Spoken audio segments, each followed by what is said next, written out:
Intero-Views, where we talk to leading experts in all the fields of yoga, dance, movement, entrepreneurship, having a small business. And I'm so excited to introduce you today to my first guest, Courtney Butler Robinson. Her Vita is a mile long. She's amazing. So I'll just give you a few of the things about her. She is a CIAYT, and for those of you who may not know what that is, that's a Certified International Association of Yoga Therapists, ERIT 500, RYCT, RYPT, Yoga 12-Step Recovery, and Prime of Life Yoga. She's also the author of a couple of different books and some cards, and we'll talk about that in a little bit. Welcome, Courtney. Thank you so much for joining us. Thank you. I am honored to be here. Yeah, I'm very excited to have you. So today we're going to talk about stress management, and Courtney is an expert in that. She has so much knowledge around that. She works as a stress management specialist for the Dr. Dean Ornish Reversal Clinic in intensive cardiac rehab, and as a yoga therapist in cancer rehabilitation at Celine Leonard Heart Center.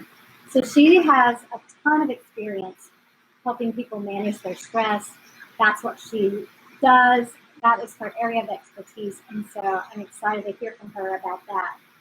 So why don't I just ask you a couple of little questions before we dive into the stress management. I want you to just talk about your background. How did you get started in yoga and yoga therapy?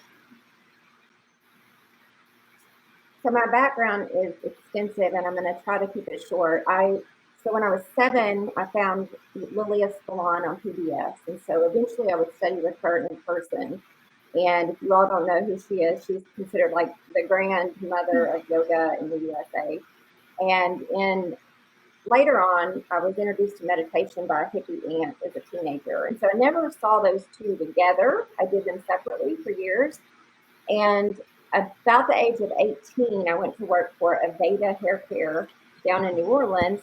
And part of our training back then, it was very much based in the teachings of Ayurveda. And so I was trained in essential oils, but that's when it all clicked for me, that yoga, meditation, Ayurveda was all connected. And so I used it in my own life and studied, but this was, the 80s and 90s. So it was kind of very fringe. My grandmother thought I was in a cult. And then when I got to be about 30, I got my degrees in early childhood. And I want to back up. I was going to school to be a physical therapist, and I got pregnant, and I decided to switch to early childhood. But I worked in the hospital for a couple of years and at a school for children with disabilities.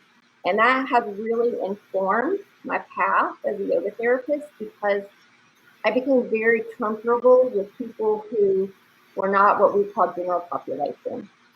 And so about 30, I was having a lot of fibromyalgia type symptoms, Epstein-Barr. I had 3 babies under the age of 4. And I decided one day that I wanted to teach yoga. And I had been practicing, and it had been part of my life. It's always been a part of my life. And I got a job at the local college. This was right around the time Yoga Alliance was forming. And so yoga schools were very rare back then.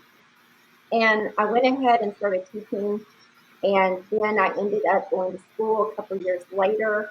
And that's been my history. So throughout that time, I have studied with teachers like Judith Lassiter, like restorative yoga, Larry Kane, Lilia Spallon, Baxter Bell, and a lot of people that have a history and lineage with Krishna Maskara and Jessica Tarr. So I hope that was, and eventually Ornish, they hired me. I had been doing private practice for years, owned my own studio, was training teachers.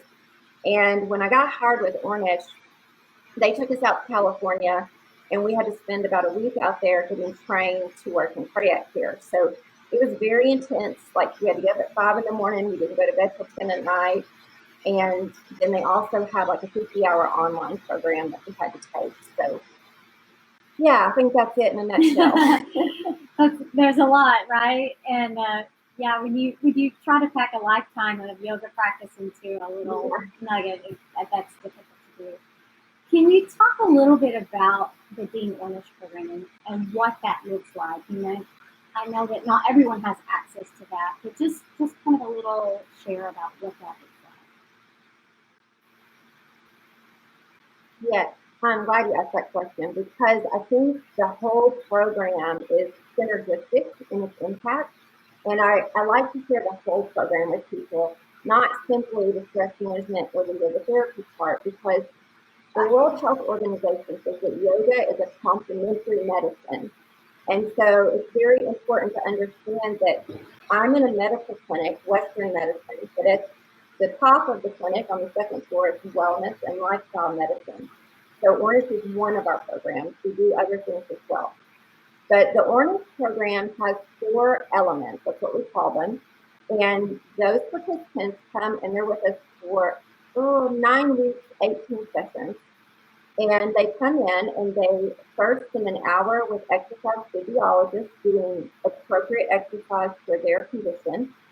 Then they spend an hour in love and support with a social worker or psychologist. And it's like group support. And these are all things we're really starting to notice right now. So important in our lives. Connection. Right? Connections with other. Yes. And then they come to me for stress management.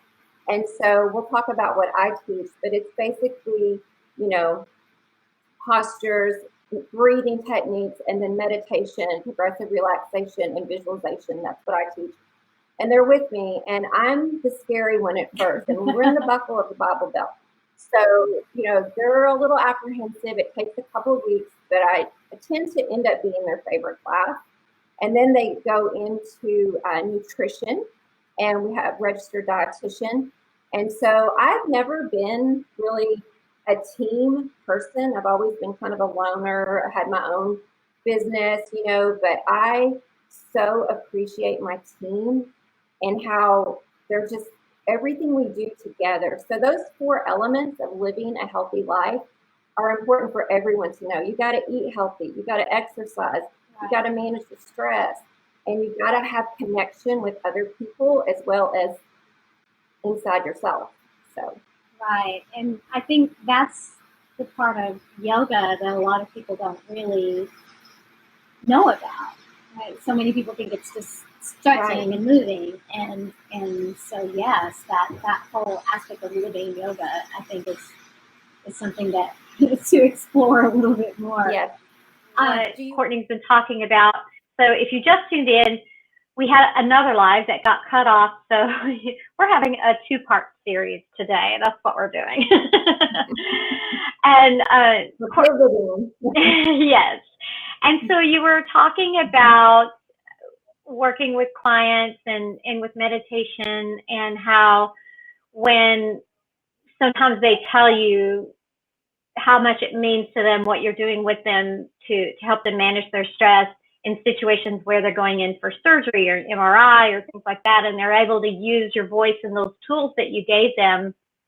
And so I think that's just so beautiful. But I wanted to ask you, what do you say to someone who says, I can't meditate, I have trouble focusing, or I just can't do it? Because I hear that a lot from people. And so, I mean, I know what I say to people, but I'm curious to know, how you react or how you talk to people about that. Well, being a yoga therapist, I think a lot of people think that my head may be in the clouds because I see kind of the comments and stuff, but I'm a very research-based person. I'm an extremely grounded person. And so I point to the research, first of all. Now I have my other, but I always, in Ornish, the research shows that even when people feel that they're not getting the benefit, they are getting the benefit. And so I tell them that the point of meditation is not to clear your mind, it's to notice what you notice. And so if you notice that your mind is running off to the grocery store or it's worrying about your kid, you notice that. And of course, there's a million techniques, which notice it, acknowledge it, and then go back to whatever your point of focus was. So I just tell them to be easy with themselves and to recognize what's happening and say, oh, okay, this is happening. Let's name it. What's happening? I'm thinking about my kid, or I'm thinking about my bills. I'm okay right now. Maybe I give them words like that. I'm okay right now, or I'm breathing, so, and you set that up before class too. Like when you walk into the room, it's a sanctuary, if you will. I don't use that word, but my room is set up, and I tell them, when you walk through this threshold, imagine, you have luggage and you sit it down outside the door, or imagine there's a cork board and you put your list on that cork board. So I try to set it up from the beginning, where once you walk through that threshold and you put your bottom in that chair, because I rarely let people get on the floor in my room because of dangers with falling, but then they know that's their space. And usually they'll tell me that the first couple of weeks, but they settle into it. I have a guy right now who is a professor of psychology. He's a psychologist, and he is amazing and brilliant. And he's probably my toughest client, because I'm thinking, shouldn't you be able to meditate? But no. And so I just tell him, notice what you're feeling, acknowledge it, and then bring it back. And some days are easier than others, but the point is you're strengthening. I always point back here, and someone always mentions a movie, Waterboy, that I've never seen, when I talk about the medulla oblongata. But you're strengthening your brain. Literally, we know literally when you meditate, there are at least 5 parts of the brain that get thicker. And so as you do that, as you become the observer, as you become the noticer, then it gets easier. But, even for me, I've been meditating since I was 13.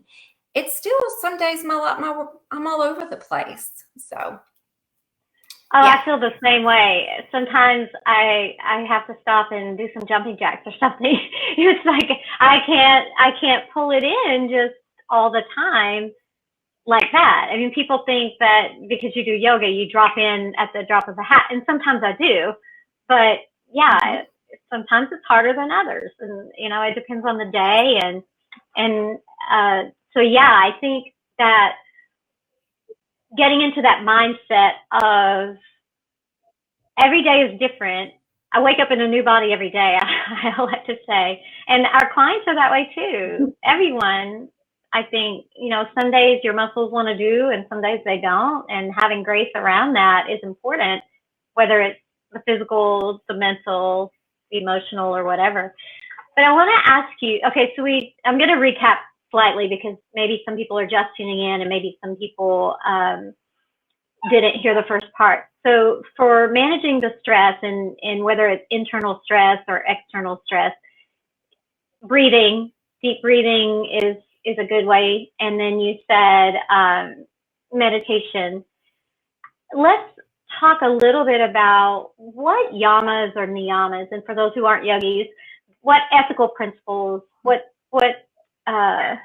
types of those, which ones are sort of your favorite or your go-tos as far as managing stress? Well, before all of this happened, I would say Santosha, or contentment, was my favorite, trying to find contentment in every day, because I have been through some tough times in my life. I was a single mother for 7 years of 4 teenagers. So some days I was simply happy to have a roof over my head and have a bed to sleep in. And so it wasn't ecstatic happiness. I was content, and I found that good. So, and still, that is a big one for me, is reminding myself, these things are so simple, but they're not easy, because it's hard to remember to have a practice when you can't go to the grocery store without getting stressed out, so making sure, so that comes into discipline, right? Or tapas, making sure to have a discipline, like every day. Right now, I don't have a schedule because I'm laid off right now, until we can go back to work, or I guess I'm on leave, So I try to meditate every day. I try to have an asana practice at least 5 days a week, and then a little short one in between. I try to get some kind of physical exercise every day. So that's my discipline, if you will. I try to eat healthy every day, but I also try to have compassion with myself. And, I had a day last week where I hit my head like 3 times. I've been so clumsy since this all happened. And I just was like, I'm done. I'm sitting down. I'm vegging out on some Netflix. It's okay. So, but contentment and discipline are huge for me. And then, I think for the world right now, ahimsa, not being violent, and not hoarding. Greed is a big problem right now that you see. And if you're a yogi and your heart is open to that and you try to practice those things in your own life, it can be really painful to see other people do that. And it can cause you to kind of feel like you're losing your faith a little bit. So, I think that's where the discipline comes in the practice, because that brings you back to your center.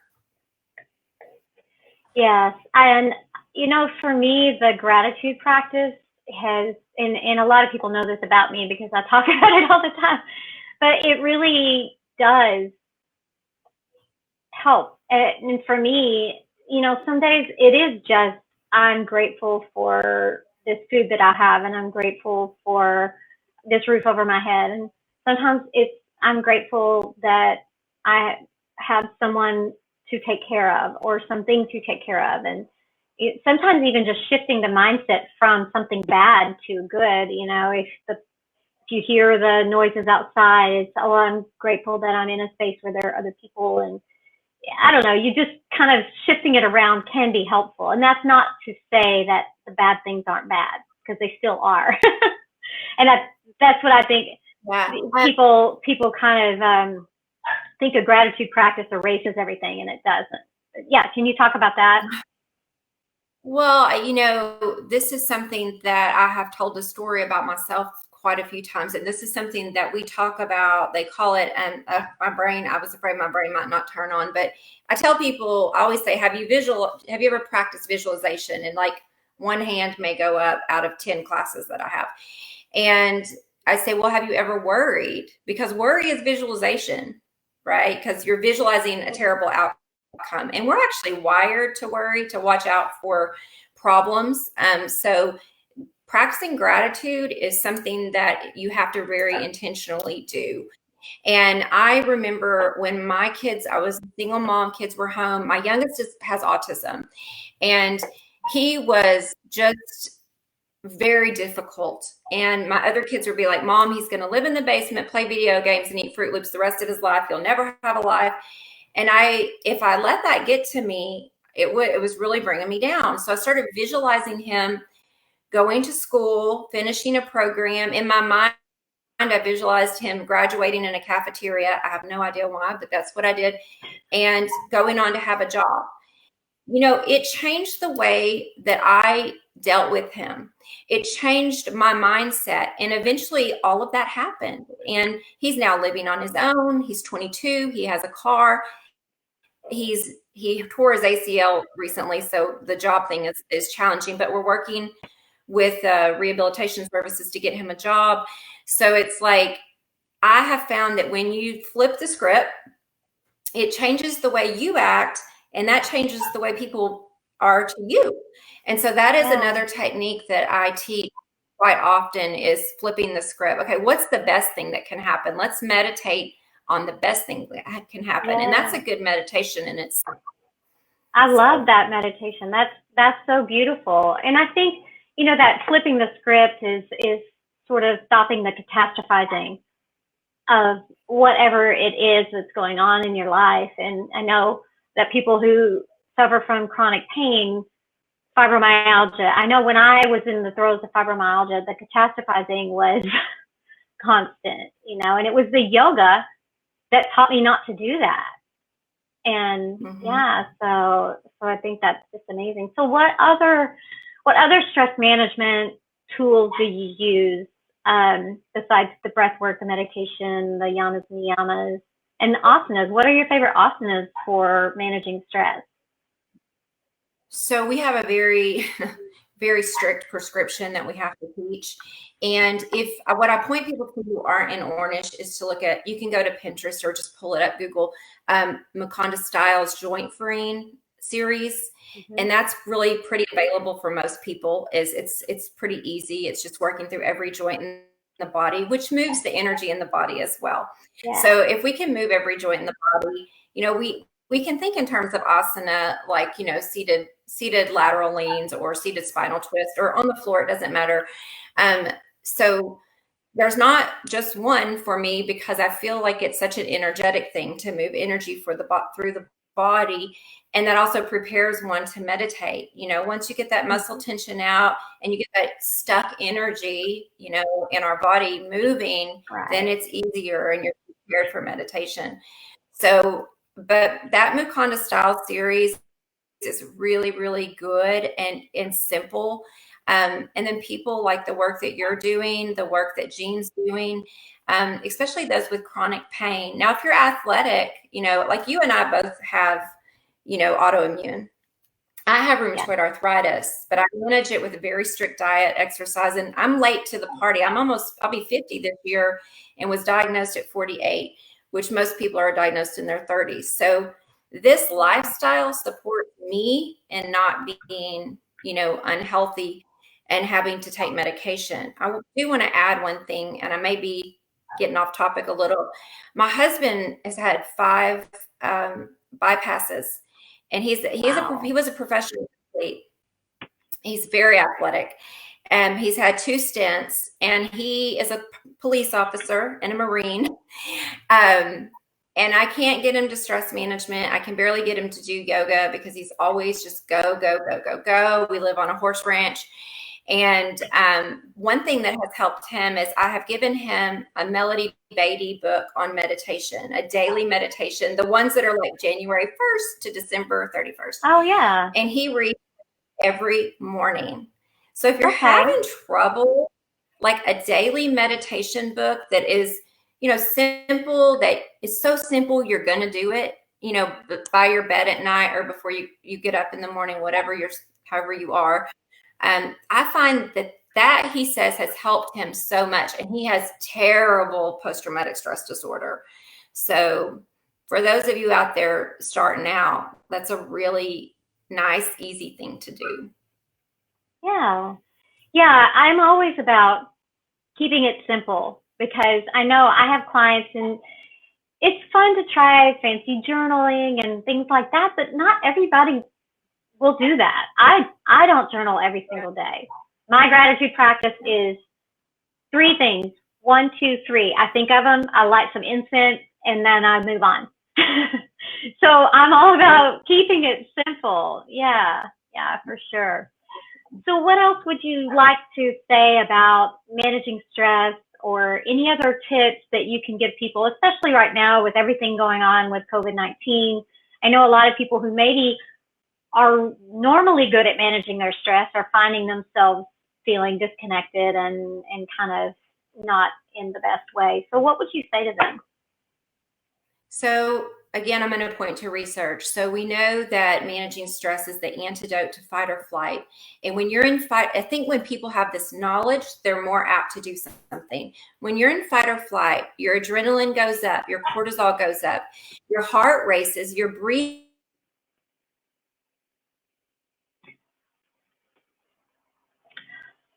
Well, it looks like we lost Courtney again. Hopefully she'll be able to jump back in, and I'm going to see if I can give her a message. So enjoy the lovely crawl there, and while I try to see if I can get her back in.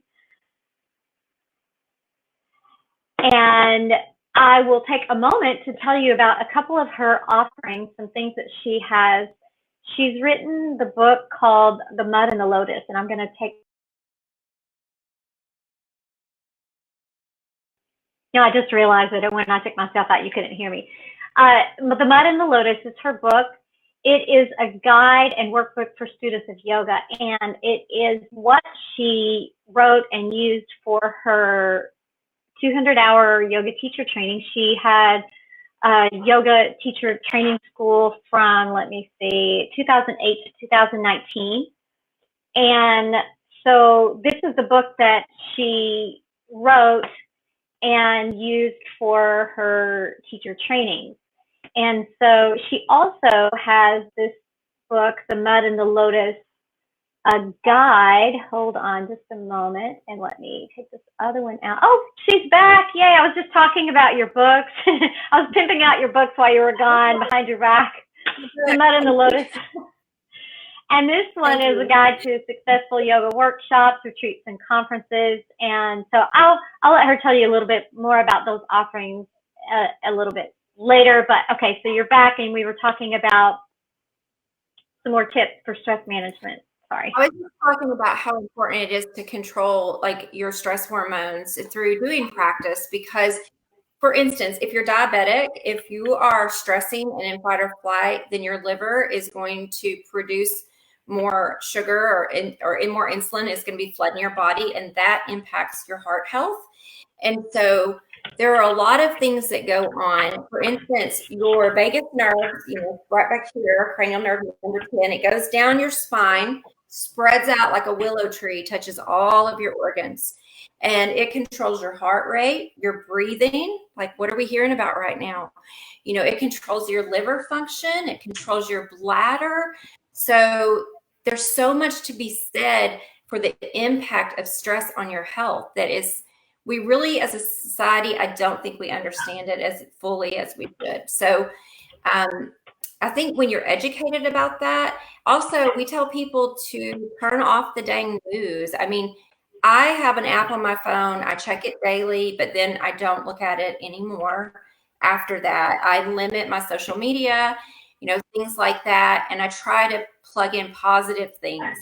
If you have animals, studies show that, spending time with your animals is actually very good for your heart. Connecting to other people is very good for your heart. So these are all yoga. Your life is a yoga practice. Yes. So. Absolutely. I tell people all the time, it's living the yoga. Yoga isn't an hour and a half or an hour on your mat every day. I mean, it can be, but it doesn't have to be just that. It can be those 10 minutes you took sitting outside breathing and looking at the grass or whatever. Yeah. Right. Okay, right. So I would like to share, can I share a quick story or two about patients? Yes. Yeah. I can't give you their name, obviously, because HIPAA law. But right. So I had a participant who had a big family. It's very common in Arkansas that people are raising their grandchildren. And so the way that she would get her practice in is she knew if she had a basket full of laundry, nobody was going to follow her because they didn't want to do laundry. And so she would go to her bedroom and put the laundry basket down. And she said, I would just sit on my breath. I know, she said, I had 10 minutes. No one was going to bother me. So she would sit on her bed and breathe and just do her, they call it happy place meditation, go to the beach or wherever in her mind. And she would do a little bit of the practice she had been taught. I had another lady that was in an abusive relationship. She was about 80. She wasn't getting out of it. That wasn't going to happen. But she told me at the end of the 9 weeks, she said, my situation hasn't changed, but I have. And so she would often, she started learning to go in the other room or to breathe instead of respond to him. So a lot of times it's not that you're not changing someone's life dramatically, but you are, because if you can take them on a scale of 1 to 10, if they're at a 5 when they come to see you and they get to a 7, then they've got an improved quality of life. I have another participant who was on insulin shots, a pump 7 times a day. He'd already had his foot amputated. And by the time the program was over, he was completely off of insulin. So we see that all the time. It's very common that I see people get off of walkers in a matter of 3 weeks. Now, those people obviously are doing the program. We can't do it. It only works if you do it. Right. It only works if you do it. So those are some stories I wanted to share with you. Yeah. Thank you for that. Thank you. And I always say that to people. It only works if you do it. It's all the science in the world and the evidence behind what I'm giving you is no good if you don't actually do it. But I think a lot of people, self-care is at the top of mind right now. And I think there are a lot of people now who are finding out that they they have time to do those things that maybe they didn't have before. And then some people are finding out that it wasn't that they didn't have time, they just don't want to do it. Right? Yeah. So all you Yeah. yoga teachers out there, give yourself a break. You know, you can't make people do the practice. You just have to teach them and let them figure it out the best you can. You can support them, but you can't make them do it. Right. That's so true. That's so true. Well, let's talk about, I kind of talked about your book and how the first book that you wrote was for yoga teacher training, especially. That's how you wrote it. You can talk a little bit about how you came up with that. So the Mud and the Lotus was my way of not making a spiral bound notebook for curriculum. So I taught teachers for 10 years. I've retired from owning a school and at the 200 and 300 hour level. And I had just tons of notebooks and information that I was using to teach them. And so I compiled it all, and then I would have a workbook that I would make. So I took a year off and worked part-time, lived on my savings, and I created this book. And it's a book and a workbook. So I recommend it for any yoga person who wants to learn more about yoga. It's simplistic and it's easy to understand. And I used to be a teacher of early childhood, so I have a lot of experience building curriculum, but it doesn't talk down to anybody. You know what I mean? It's not hard to understand. Right. It's very basic. And there's I found it to be key very in the easy. back. Thank you. There's a key in the back to help people with answering the questions, but some of it's about self-discovery. There's a big business section in there, and it asks you things about your personality. If you're like me and for 3 hours after you wake up, you can't form a sentence, you probably don't need to be teaching a 5 a.m. class.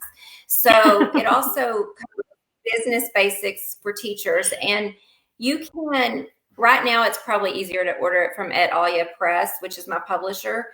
You might get it quicker, but especially it has been selling a lot for curriculum, and I actually wrote it for curriculum. A lot of yoga schools are using it now.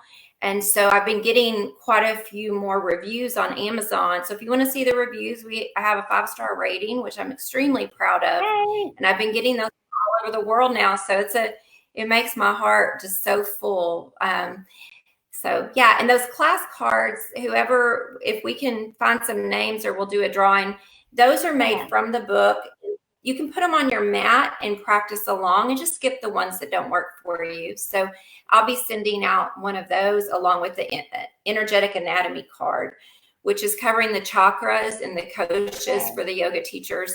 Hopefully it'll make sense, but you can always reach out to me. I'll explain anything on a YouTube video or Facebook. So yeah, I think that's amazing. I wanted to say something about that part in your book about the business of yoga or about having to be a business person, because I think that gets glossed over in yoga teacher trainings all the time. People are like, oh, come be a yoga teacher, come take our training. But then you get there and you do the training and you learn how to teach yoga, but then you don't really understand that you're a business person. So I think it's great that you have that in your training. Yeah. Yeah. That's terrific. It's a big part of training. So yeah. Yeah. And I'm going to. Oh yes, talk about the other book. Mm-hmm. So I'm just going to throw this up here real fast. So if anybody wants to come on and ask Courtney a question live, follow this link. Hopefully it'll work. We're having some technical difficulties, so it may or may not happen. But if you follow this link or put in this link, try to come on and ask questions live. We'd love to see you. And then, Courtney, yeah, go ahead and talk about your other book if you want to. So this book, I love my publisher. She's wonderful, but I had written this little book. We had an idea, and then some things happened with her, and her time got really tight.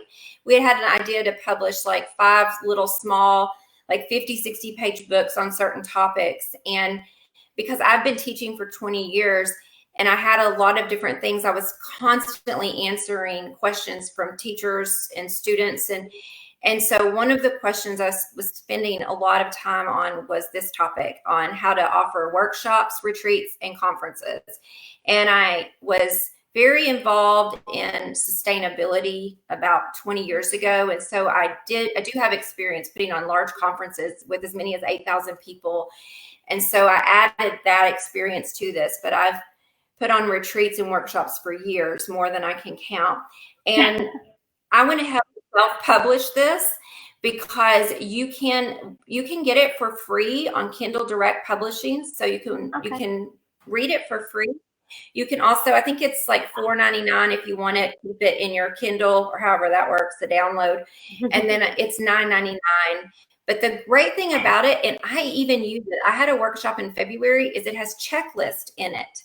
So it tells you what to do 30 days out, 6 months out, 30 days out, or however long you're planning. And it has a checklist of everything you need. And I literally grab my book before I teach a workshop and go through and follow my own instructions, because for me, it's it was a brain dump, but it's still hard to keep all that stuff organized in your mind, Yeah. But yeah, it's done really well, but it's only been out maybe 6 months. Gosh, I don't even know. I don't know what it is. I don't know what month it is. Who am I? Am I on? How am I doing? I don't even know. Right. Oh, cool. Well, that's awesome. Go ahead. I was just going to say, right now, my main job is working in a medical clinic, and there I am. I know. I just wanted to show that picture of you with your clients, and I'm going to drop out just for a second so they can see that, and you just say what you're about to say about working in. So my main job is working in a medical clinic these days, and I love my job, but they keep me very busy. So if you want to support, the work I do, and you're also supporting small business, so small business publishing in Little Rock, Arkansas. So it's more than one family. You can buy my books, but other than that, if I see you, it's probably going to be for reasons that aren't always the best. So if you have or diabetes or cancer, I'm at Celine Heart Group in Benton, Arkansas, and we have people drive as much as 4 hours and stay in hotels to do our program, because it is a world-renowned lifestyle medicine clinic, and I'm very proud of the work I do there. I'm trying to put your website. It's Balance Yoga and Wellness. Wellness.com, balanceyogaandwellness.com. You used to throw that up. If you put Courtney Robinson Yoga in Google, like bazillions, it'll all come up. My name and yoga it'll tons of stuff. Yeah. Awesome. Okay, before we go, I want to ask you one more question. And also, if you ask questions in the chat, because we're not seeing any of the chat or the comments, so if you ask questions, we will go back and answer them for you. And also, I will drop some links to her book, her website, and all of her stuff in the comments for you as well. But before we go, I want to ask you if you can share one embarrassing or funny yoga story. I have a really bad sense of humor. Like, I'm the worst joke teller in the world. And there's been so many. How many times can you laugh that someone passes gas in class? It just happens all the time. Right. Even when you're the chair yoga, I wish I could think of some silly stories, because I did try to think of that. And, I don't know. I couldn't think of anything that was embarrassing. Other than I have one guy right now who has dementia, and he thinks I'm his girlfriend, and he's precious, and I just go along with it. But I had on leggings, and I don't normally wear leggings unless I have like boots on, and I normally dress professional for work, I guess, and not yoga clothes. And one day I wore leggings and I had yoga clothes on, and he, for some reason, did not think I had pants on, and he under my shirt, and he would saying like, "Where are your pants? Where are your Oh my pants?" God. So the whole office was wondering if I had pants on. So, Oh my you know, goodness. it gets interesting. I mean, you know, I Yeah, love that's our funny. clients. It gets interesting, to say Yeah, the least. that's funny. I know you mentioned farting. I just made a graphic recently because I was taking a class, and I'm just going to go ahead and say it because everybody does it. And I was home taking a class online, and literally the teacher said, it was Rena. I was taking her class, and she said, "What would it feel like to release and let go?" And I did. And I was like, this is the best thing about taking yoga at home because you can. That's right. That's right. Yeah. I've been doing different memes about that. Yeah. So yeah. Well, thank you so much for joining me, Courtney. And again, any questions that people have, we'll get them answered if you made a comment. And I'm sorry about the technical issues, but I do know that everybody is online right now, and the platforms just aren't able to accommodate. So, yeah. It's a big problem right now, but I am so thankful and I'm so honored to be your first guest. You know, I just adore you and I appreciate the work you're doing. The feeling is mutual. Thank you. Feeling is mutual. Thank you. Thank you. Bye, everybody. Bye-bye.